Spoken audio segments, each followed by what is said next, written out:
Welcome to episode 348 of the Selling Your Screenplay podcast. I'm Ashley Scott Meyers, screenwriter and blogger at sellingyourscreenplay.com. Today I'm interviewing James Di Martino, who just did a low-budget horror film called The Faceless Man. He's another writer-director who came up doing shorts, and he talks about how that experience helped him get this current opportunity directing and writing his first feature film. So stay tuned for that interview. If you find this episode valuable, please help me out by giving me a review in iTunes or leaving a comment on YouTube or retweeting the podcast on Twitter or liking or sharing it on Facebook. These social media shares really do help spread word about the podcast, so they're very much appreciated. Any websites or links that I mention in the podcast can be found on my blog in the show notes. I also publish a transcript with every episode in case you'd rather read the show or look at something later on. You can find all the podcast show notes at www.sellingyourscreenplay.com/podcast and then look for episode number 348.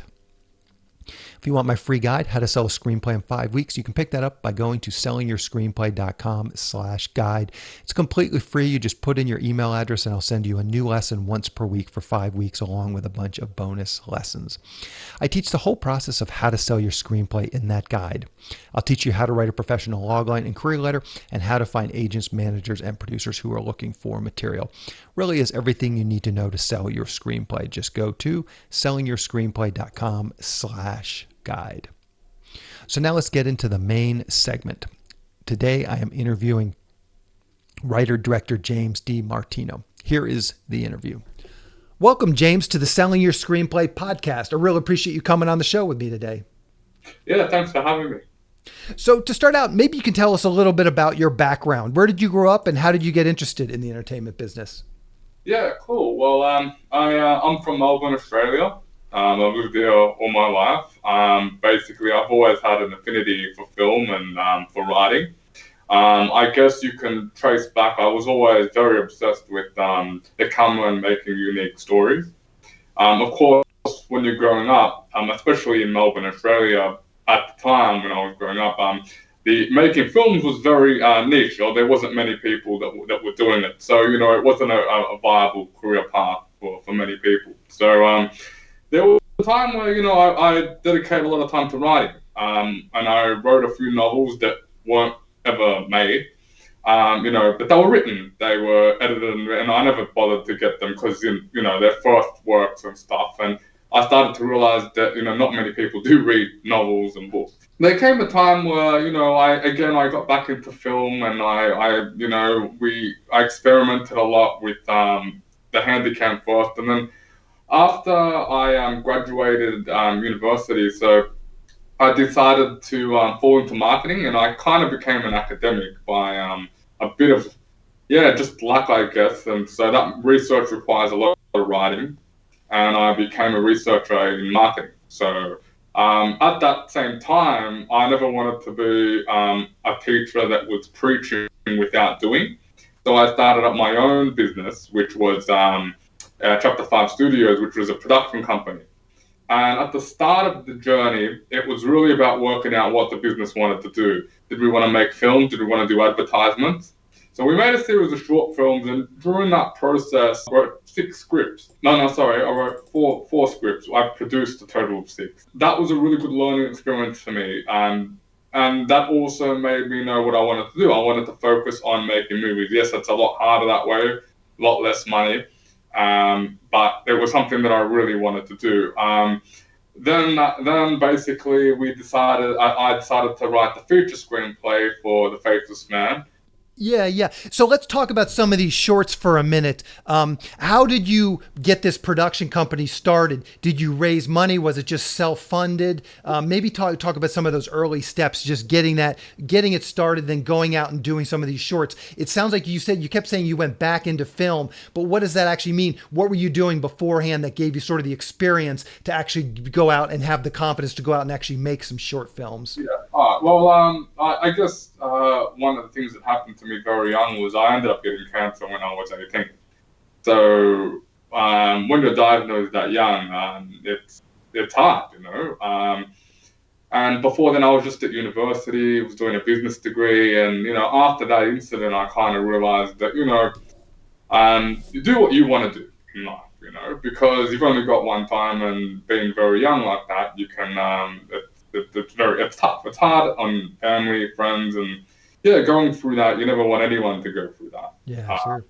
Yeah, so basically after that, I got a whole bunch of friends together, and we used the Handycam, and we made a whole film that will never get released apart from us seeing. But it teaches you a lot when you work with these. Never work with friends. And when I wrote the screenplay for that, it was just a fan-made movie on I don't know if you've ever heard of it was called Double V Vega. It was a film that Tarantino said he was going to make, but he never did. And we just got a whole bunch of friends together and did it. And the reasoning is because that at school I had made a trailer for a Grindhouse flick, and it was the same name, and it just evolved into a whole feature. And we shot it with friends, and it was the sound was all absolutely screwed up, and it was just a complete passion little project that you film with mates, no actors or anything. I realized when I finished that, I couldn't market the bloody thing. I realized that, and I realized that it was a piece, it was not something you want to ever get out. Now, anyway, when you're starting out, it just, it's a little fun project. But it taught me a lot. It taught me how to get locations. It taught, we scored a whole church just by talking to the priest and saying, can we go into the church and film, So, I realized that you can get locations just by talking to people, which helped later on for Indy, and trying to schedule the whole shoot was brutally hard. After the thing, I realized that, I think I need to go into marketing, because marketing seems to be the area that, as a filmmaker, you really need to know. Mm-hmm. And I wasn't wrong, and which came actually it's a funny flip side in how this, goes the other way. I was at university for a long time, and I did my master's. I worked many casual jobs. So I worked just to support, I started off as a lifeguard. So, I think that at an aquatic center, the bottom of the barrel people are the lifeguards, which are treated just like shit. And, I experienced a lot of What's funny is, in living in Los Angeles, there's a whole culture of lifeguards here in Los Angeles. And when you talk to them, though, going to Australia is like a status symbol, as these guys go to Australia and they're a lifeguard for a summer, and then they come back, and that sort of has status in the LA lifeguard community. Yeah, well, at aquatic places, maybe the beach is different, but where I worked, where I started working anyway, it was really really negative in how, and yeah, it wasn't really, that good. I did work at better places, so that was a bit more experience. I worked in gyms. That just got me through. And then I ended up becoming a teacher at university. So I fell into academic. Again, as I said before, the biggest, and this was, I think this was maybe 6 years after I had, made that Handycam movie, that will never get out or do anything. Mm-hmm. Then I decided, and talking about the what happened, I had saved up a bit of money, and I decided to get some cameras, and that formed the production company. So we got a series of cameras, and again, it's interesting how life, you fall through and meet people, but I met a person that, when I was working as a lifeguard at my second job, and he had a desire to be an actor, and and that was Daniel. And basically, he said that if you start a production company, I will help you. And he kind of became my second man. And at the start, we had a series of 5 people, but after the first project, The Lazy Barber, everything changed. No one, when you start a business, no one has the drive that you have, especially when people are working for nearly nothing. And when we made The Lazy Barber, which was a 7-minute short film, and it was made as kind of a marketing tactic for an actual real lazy barber that my cousin was working with at the time. And the payment for that was they would create us our own website, which is the Chapter 5 Studio website page. But also that would be our starting showcase for the film, for the course. And say this again. How did this tie in? I didn't quite understand what this other business was that they wanted this production. My cousin had he was working with a barber, and they had designed beard oils, and the beard for your hair and beard. Yeah, I see. Yeah. Okay. And the funny thing about The Lazy Barber short film is that it's so subtle with its marketing that people watch it and they don't like, they actually say, was that a real barber at the end? And again, series of mistakes, casting a real barber that wasn't an actor because it was his thing, the lazy barber, right? Yeah. That was a mistake. Like, they're not actors, they don't realize. Again, it's a great learning experience when you go through something like that, and you're tortured like that, because and it also gives you a lot more respect for actors as well, because you get to see how normal everyday people react in these situations. Like, not everyone likes cameras all on them. They get very self-conscious and they freak out. It actually provides a really funny story that I might include in a future film, actually. So it's interesting how, like, these things that you do. Anyway, after that, Dan stayed with me, and he was in my feature film, and he's still with me at the moment. But the other people that had started with us, they basically left. It was too stressful for them. They didn't like the fact we weren't making any money on these short films, but we had to get better. We had to, and it wasn't about making these short films with spending thousands of dollars. After I bought the equipment, the Lazy Barber was made on $70, and it made a few festivals. It made the finals of a short and sweet festival. It was really and you could tell the other films were all made on like 10 grand or proper amounts of money, and so that was a nice little thing and reward for everyone that worked on that film. Following, did you want me to continue on? No, this is fascinating stuff. Yeah, and I'm just curious. Ultimately, let's bring it into the Faceless Man. How did these shorts prepare you for a feature film? I came from marketing. I never went to film school. I had watched a lot of movies. A bit like Tarantino, he never went to film school, just watched a lot of films. And that's basically what I did. I watched a lot of films. I read a lot about my directors that I liked, whether it was through interviews or their autobiographies. And it's really interesting because a lot of those books actually give you insight in their directing style. Mm-hmm. Especially the Kazan book actually talks about what he did when he made the movies. And that was invaluable stuff for me, Also, trial and error. I'm the type of person that needs to go out, fail the fuck up, and then I will learn from that and take that with me. With the short films, I knew that I needed, and especially I look back on how I was on The Lazy Barber, and I'm like, I was a fail of a director at that point. Like, I didn't even know what I wanted. I didn't know how. But it's through each of these failures and getting critically assessed, especially once me and Dan will meet and be like, what did we do wrong? Okay, we did this wrong. And when we made Coin Flipper, the second one, my brother was working with us, and he wrote that script, and he directed it. It was the first time we had a casting dropout, and so that means I had to play one of the actors. And I'm not really an actor, but it was a good position to get into. That was actually made for Tropfest. I don't know if you know about Tropfest, but it's a pretty big festival in Australia.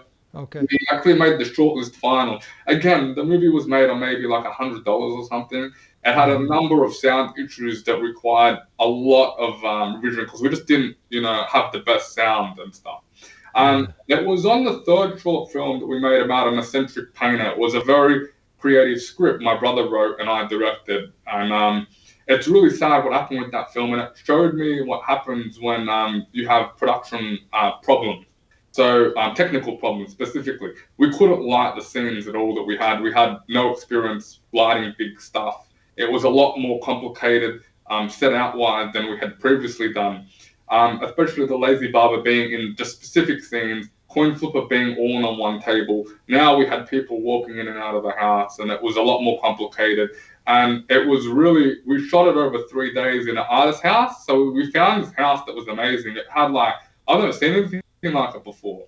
And, we got, we just had, but we didn't have professional lives. We didn't have professional filming people. We didn't have anyone that was, professional. So and the sound was all screwed up, and, so that was in post-production for ages, and it showed what happens when a project is not done well, the problems that happen. And I learned a lot from that. And that film was a very big learning curve of emotional trauma, because you have this obligation once you make a film to satisfy people. And then once it comes out, I knew it was never going to be great, that one, because of all the problems we had. So I was able to salvage a 10-minute cut, I think, of that, and I was okay with the 10-minute version. It was a part. It was just a borderline pass. It wouldn't go anywhere or do anything. But like, it was at least the project got done. And Yeah. after, it's actually funny that the fourth short film came out before the third. So we went straight into another one, and I wrote a very psychological film that I think formed the basis of my style. I think Congratulations was the first real time I got my style on what is real and what is fake. I was able to keep the film quite basic. Again, the film's rather wordy, and not everyone really understands it. But it's interesting when you make these kind of movies that are strange. You get these people that really liked it, and then you get people that go, I don't understand what the hell it was, Yeah. or, so it's really interesting. And the feedback I got, and people like that was very well acted, and I started to, I guess the real versus fake thing of Congratulations is always because it's about a woman who believes she's in a short film. So, and we used an interesting trick with the camera where she looks into the camera, breaking the fourth wall and stuff like that. That always interests me in films when characters break the fourth wall, And it's interesting that short film formed the basis of a feature that I wrote recently. So I think that I learned a lot from that movie. And navigating extras, we had I think maybe 50, 60 extras on one scene. And what did you spend on this one? Well, we had a drone in this one. So if you don't include the drone costs of buying the drone to do some of the drone shots, maybe $300, $400, maybe. Oh, okay. So you got all these extras for free then, basically. Pretty much, everyone decided. Well, a lot of the actors here in Australia and stuff, a lot of them will work for the screen credit. We didn't have money to be able to make these productions, proper big set productions. I'm getting to that point though, because this was the fourth one, remember? So up until this point, I hadn't spent much money on any of these shorts, really. Lazy Barber, 70, Coin Flipper, 100 and something. Painted World, there was a lot of props we had to buy, so I think that was 330. Okay. Congratulations, it was probably 400 because of catering. Yeah, so you spend a little bit, $100 or something on food. So. Yeah, we make a barbecue for everyone, and that feeds all the extras. Gotcha. The next one, the fifth short film was Dan. I told Dan that he needed to write and direct something to understand what it was like to make a short film, and that was called The Immigration Game. This was a very, very good learning experience for myself and everyone I worked with, because Dan was a good actor, but he had never written before. And I think this was the first time I put him in the spot to write something. And as we talk about scripts, when we read the script down and break it down, there were a number of things that I raised that were not ever, addressed. Yeah. Addressed. And it gets to the point where no one was listening to me. So I'm like, you know what? Do it. Go and do it. I want to see if I'm wrong. It was a very interesting thing to see, The script was very ambitious for, I guess, the money that we had. I think in this time around, we spent about maybe, I think maybe $1,000 or something, So, but it was very, there was a lot of stunts. We didn't have a stunt coordinator. There was a lot. So anyway, when it was over long too, I think it came to 18 minutes or something, The criticism that got, because of when we showcased 3 shorts, the criticism that one got was a very, very good learning experience, I think, for myself, and to just really understand that when there are big problems like that in the script, they need to be addressed. And if the person that's in charge of writing doesn't pick up on them, then they're never going to be completely fixed later. Anyway, this brought us to the only short film I'm very happy with is 5 O'Clock. I think I spent $3,500 on that one. That was a Western. We actually had guns going off. So I actually had an armor on board to do all this stuff. And it was once I finished 5 O'Clock, the Western that I wrote, I was very satisfied with the skill level that I had at that point. I had failed on so many shorts, and then the 5 O'Clock short film, actually, we made the Actors Social Short, which is one of the highest recognitions in Australia at that point, right? So I look back at it and I'm like, look, it's 14 minutes, could have been 10 now, and I probably could have cut the Ned Kelly subplot from it and just kept it as a very self-contained, story about bushrangers, and that's me evolving as a writer over time. And, Yeah. But you extended out. This was a 40-minute short?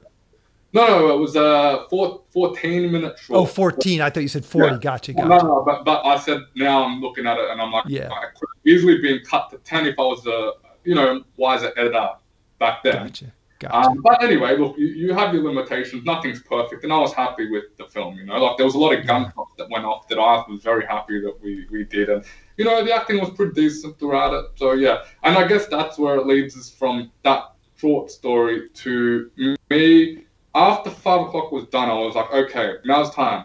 Did a lot of research, in marketing about feature film, what sells, what not to do.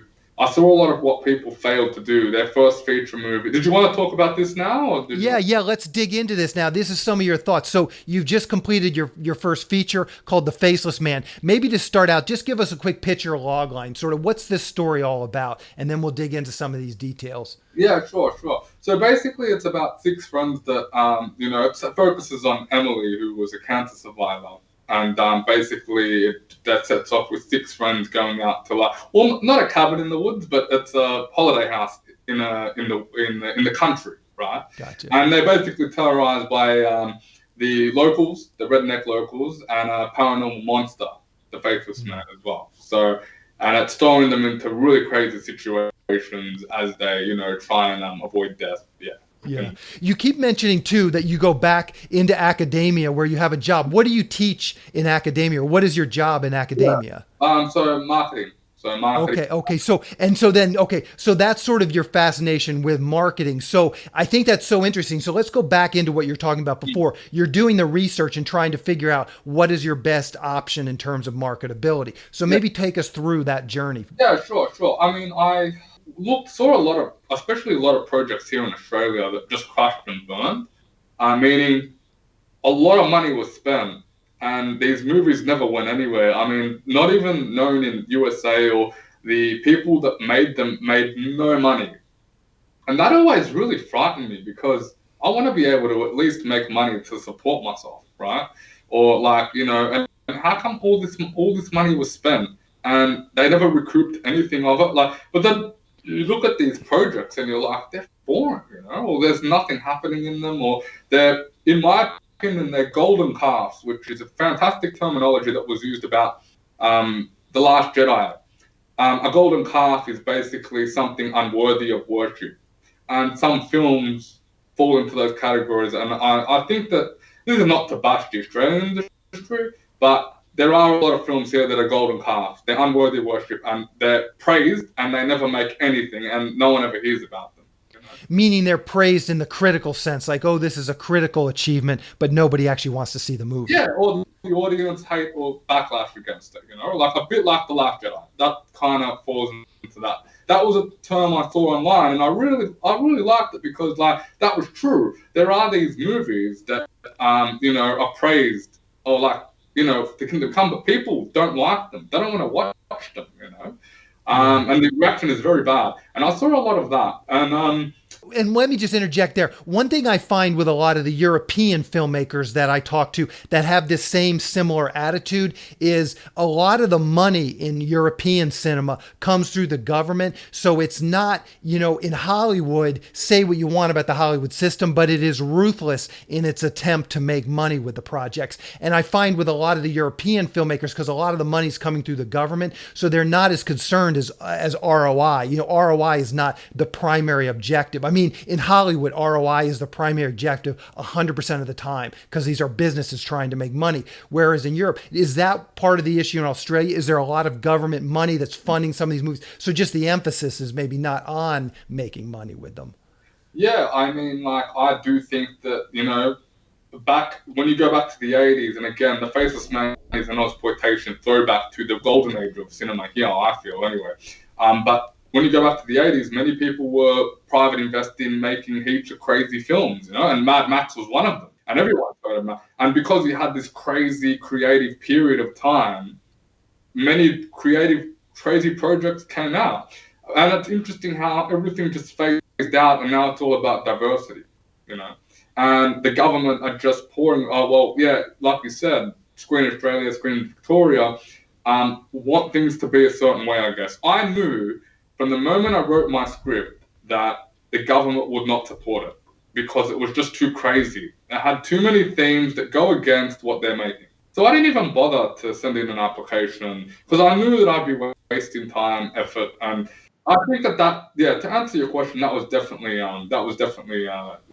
happened. In regards to marketing and researching, though, for your other question, like I researched a lot of films and saw a lot of and I was able to I guess try and pinpoint what would, and again, you never really know with marketing, like you always find new things, and so I looked at I looked at the American market because that's where like you said, the ROI, you need to try and recoup your investment and make money on something. That's the whole aim of it.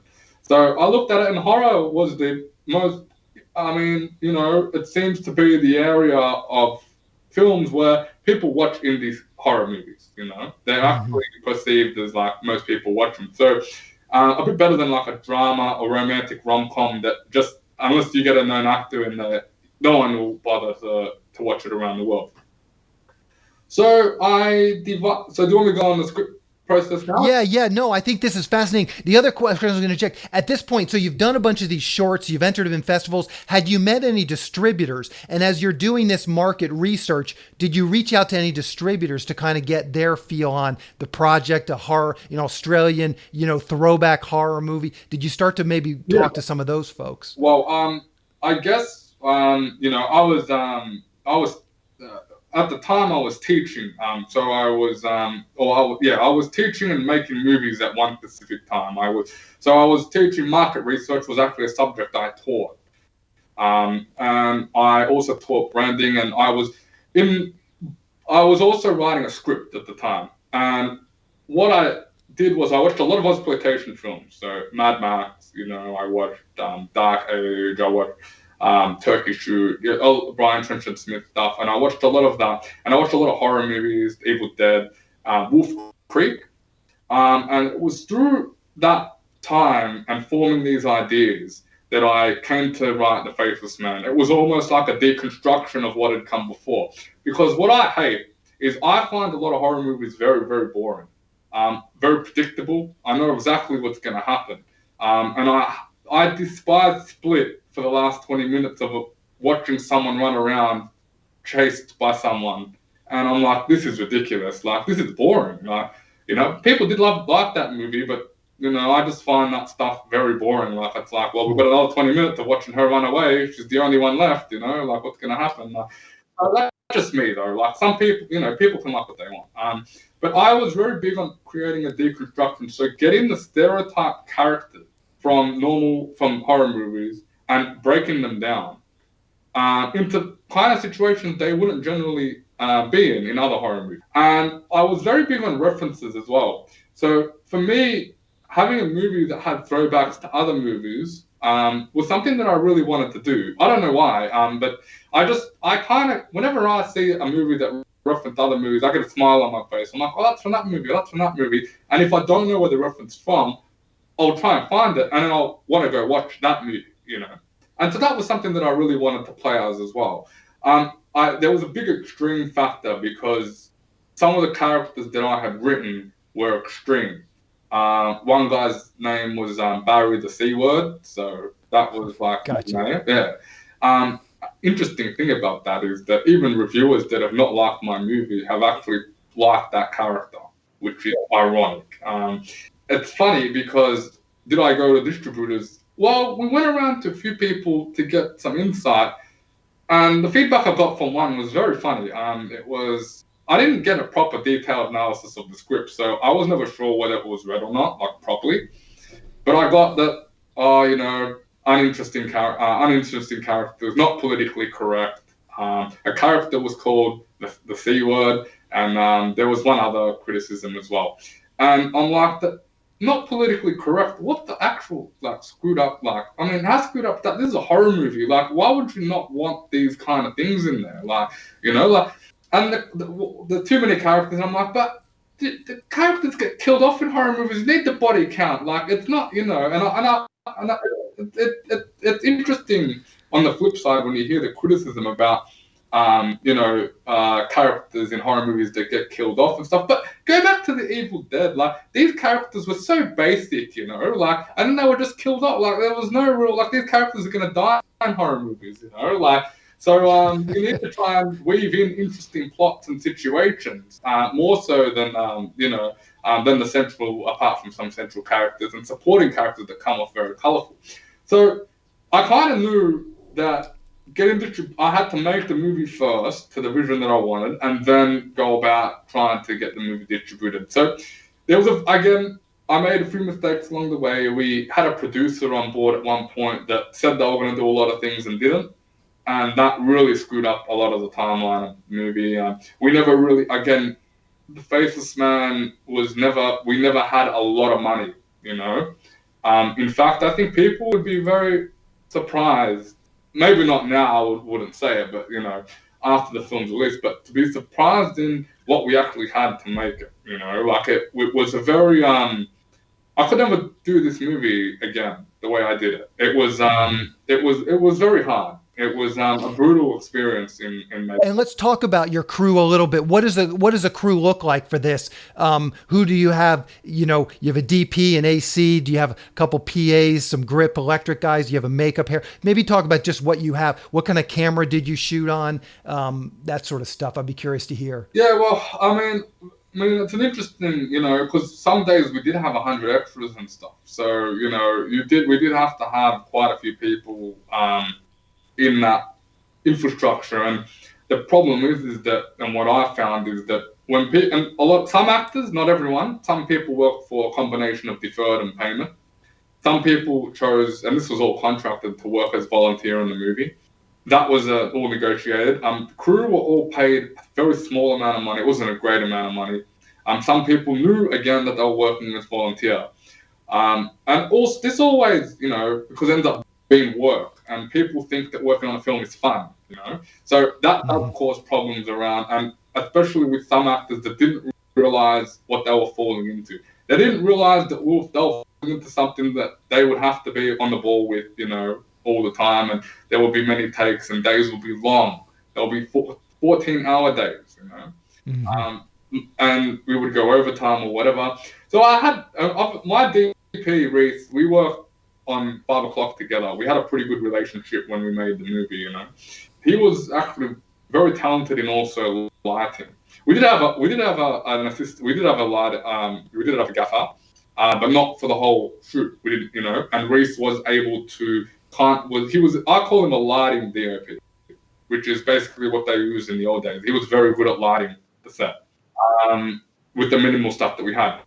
The A7S II is what I shot all my shorts on and the movie, and no one seems to really know that, I think the quality of the movie was quite good, considering it was indie, and I think Reese got probably 100% of the camera power out in the movie.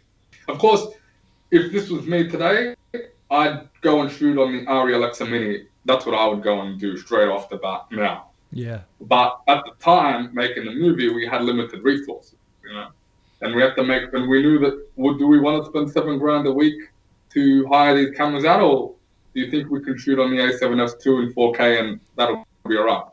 We thought about it, and it did give the movie a very dreamy indie look, so it came out all right in the end. Like, people never really questioned the look of the film. They always say very cinematic. So. Mm-hmm. Yeah. Let's talk about your writing process just a little bit.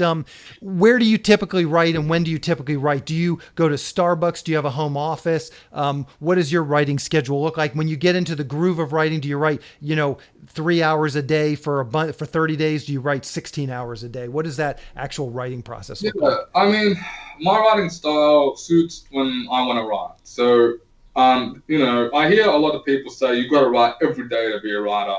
And at the start, I wrote a lot. I trained myself to write novels. I trained myself to script write as well. And lately, I've found a pretty good passion of reading scripts as well, just to see how they're different from movies that I've read, and how everyone writes something very different. So it's always interesting to see and take from people what they do. I guess the first thing I do is try and make a conceptual framework of the movie. That means that I get a notepad and I draft the whole thing. So I think about the characters that I want to write. I think about the story, what they're trying to say.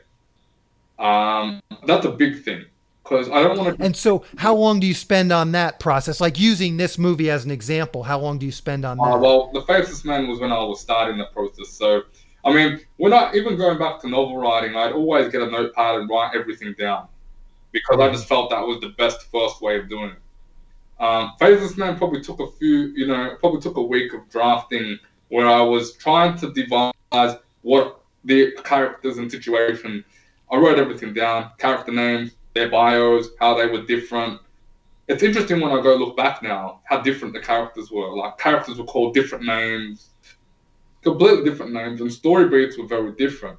The title of the movie, very different as well. I think I wrote up, when I was drafting everything, I got on the computer and instantly started up Final Draft, and I wrote the intro piece for which ended up being the movie. I didn't know that was the intro piece for The Faceless Man at the time, but it just came to me that these characters were talking to each other, a big argument in a hospital space over cancer.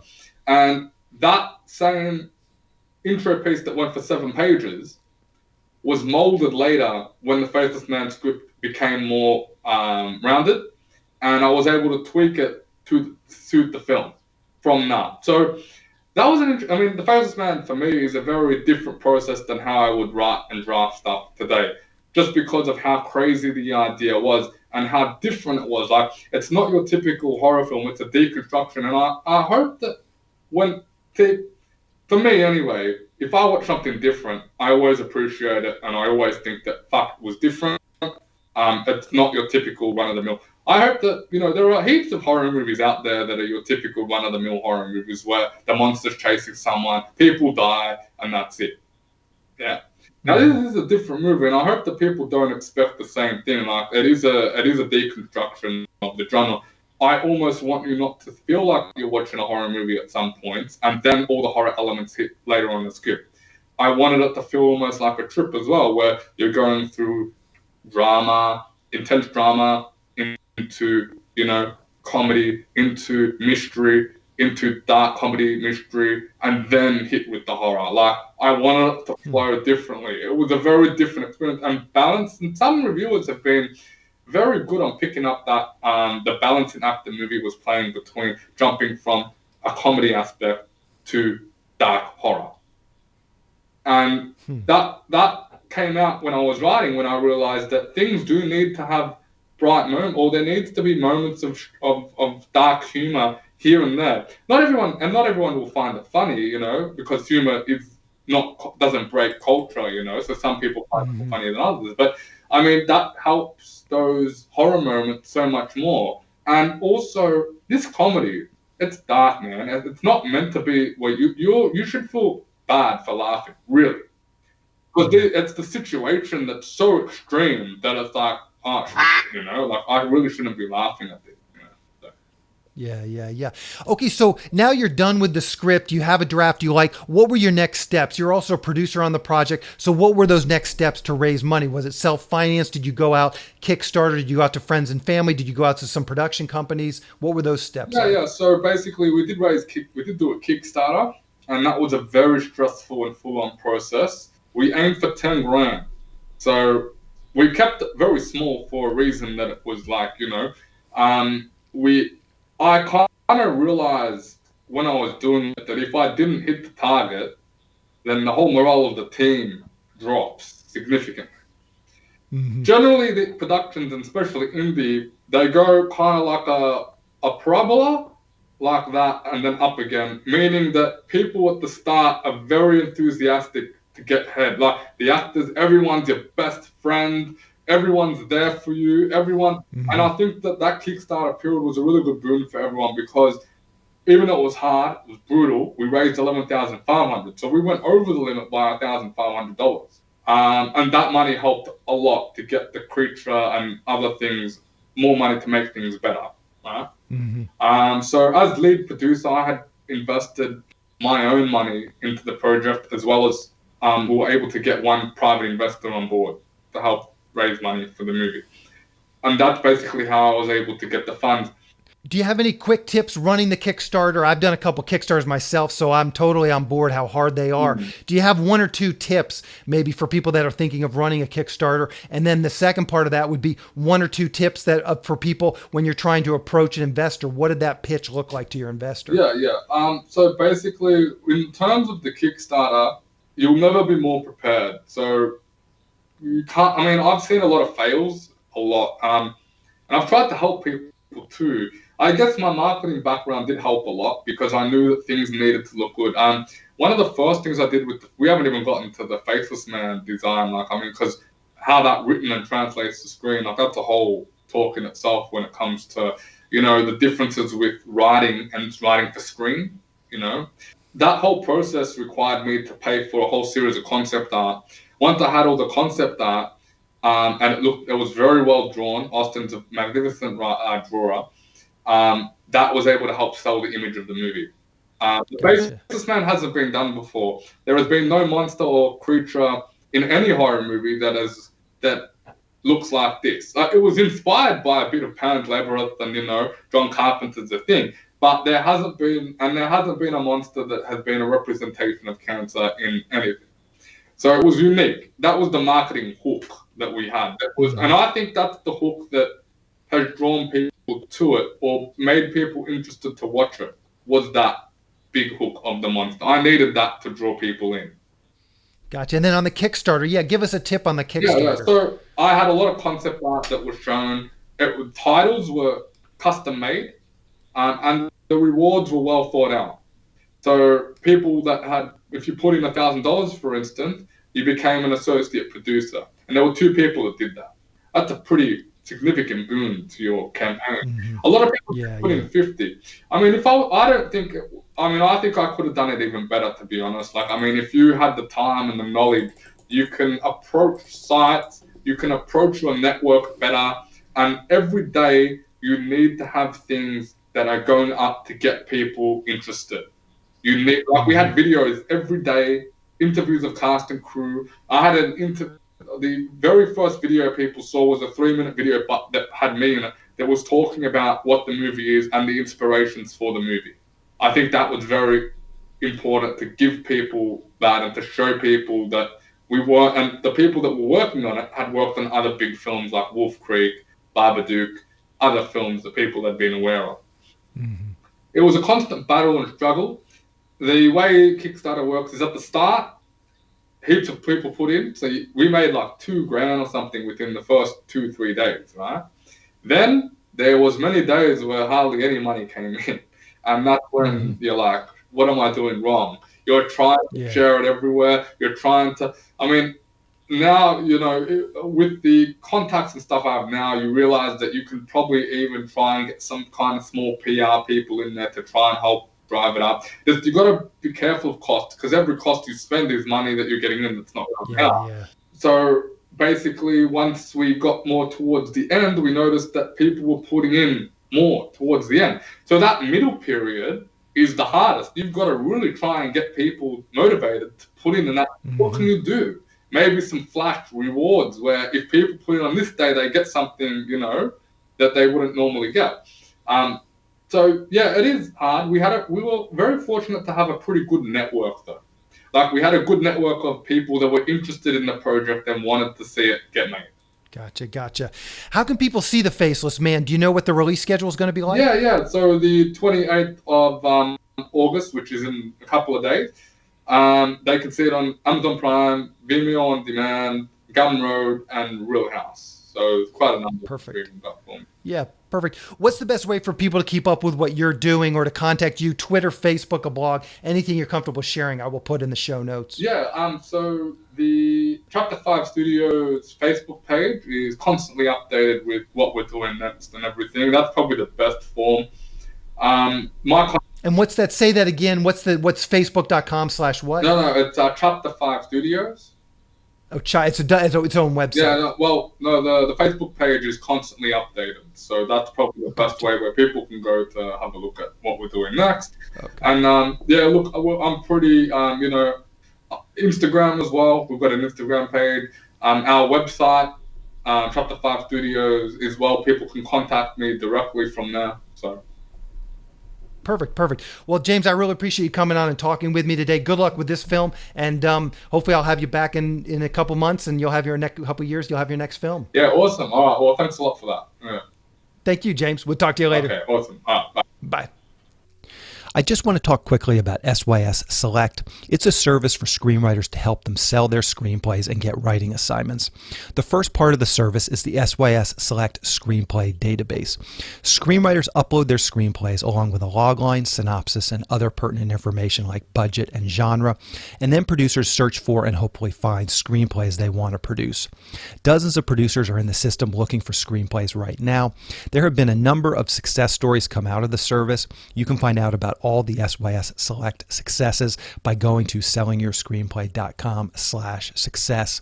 Also on SYS podcast episode 222, I talked with Steve Deering, who was the first official success story to come out of the SYS Select database.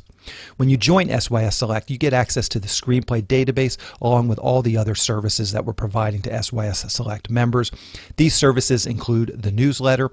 This monthly newsletter goes out to a list of over 400 producers who are actively seeking writers and screenplays. Each SYS Select member can pitch one screenplay in this monthly newsletter. We also provide screenwriting leads. We have partnered with one of the premier paid screenwriting leads services, so I can syndicate their leads to SYS Select members. There are lots of great paid leads coming in each week from our partner. Recently, we've been getting 5 to 10 high-quality paid leads per week. These leads run the gamut. There's producers looking for a specific type of spec script to producers looking to hire a screenwriter to write up one of their ideas or properties. They're looking for shorts, features, TV, and web series pilots, all types of projects. If you sign up for SYS Select, you'll get these leads emailed directly to you several times per week. Also, you get access to the SYS Select forum, where we will help you with your logline and query letter and answer any screenwriting related questions that you might have. We also have a number of screenwriting classes that are recorded and available in the SYS Select forum. These are all the classes that I've done over the years, so you'll have access to those whenever you want once you join. The classes cover every part of writing your screenplay, from concept to outlining to the first act, second act, third act, as well as other topics like writing short films and pitching your projects in person. Once again, if this sounds like something you'd like to learn more about, please go to sellingyourscreenplayselect.com. Again, that is sellingyourscreenplayselect.com. On the next episode of the podcast, I'm going to be interviewing writer, director, and actor Sam Macaroni. He just did a film called Guest House starring Pauly Shore. He comes on, talks about how that story came about, how he was ultimately able to write it and get it produced. So stay tuned for that interview next week. That's our show. Thank you for listening.